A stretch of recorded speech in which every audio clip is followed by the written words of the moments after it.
হিন্দি কলেজের পাশে দিনভর ডেরা হাতির দলের, আর সন্ধ্যার পর ফেরানোর চেষ্টা শুরু করবে বন দপ্তর। জলপাইগুড়ি জেলার ধূপগুড়ি মহকুমার বানারহাট ব্লকের মরাঘাট মোড় সংলগ্ন জাতীয় সড়কের পাশে হিন্দি কলেজ এলাকায় সোমবার সকাল থেকে তীব্র চাঞ্চল্য ছড়িয়েছে। সরকারি ফাঁকা জায়গায় আশ্রয় নিয়েছে প্রায় 25টি হাতির দল, সঙ্গে রয়েছে বেশ কয়েকটি শাবকও। প্রাতঃভ্রমণে বের হওয়া পথচারীরা প্রথমে হাতির দলটিকে দেখতে পান এবং পরে বন দপ্তরকে খবর দেন। কি রয়েছে বিস্তারিত শুনুন।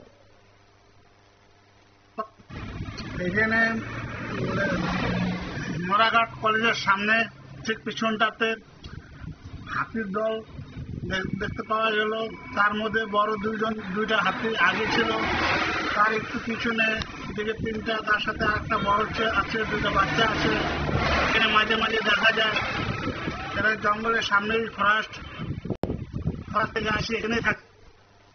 এক্ষেত্রে অবশ্য বন দপ্তরের কিংবা বন কর্মীদের তারা যেটা দাবি করেছে যে শাবক থাকায় হাতির দলটি অস্বাভাবিক আচরণ করছে। চারপাশে ঘনবসতি রাস্তা ও চা বাগানে কাজ চলার কারণে দিনের বেলায় হাতির দলকে জঙ্গলে ফেরানো ঝুঁকিপূর্ণ। তাই আপাতত তাদের অবস্থান পর্যবেক্ষণ করা হচ্ছে। সন্ধ্যার পর থেকে বন দপ্তর হাতির দলটিকে জঙ্গলে ফেরানোর উদ্যোগ গ্রহণ করেছে। নিয়ে নিচে ছোট্ট একটি বিজ্ঞাপন বিরতির সঙ্গে থাকুন।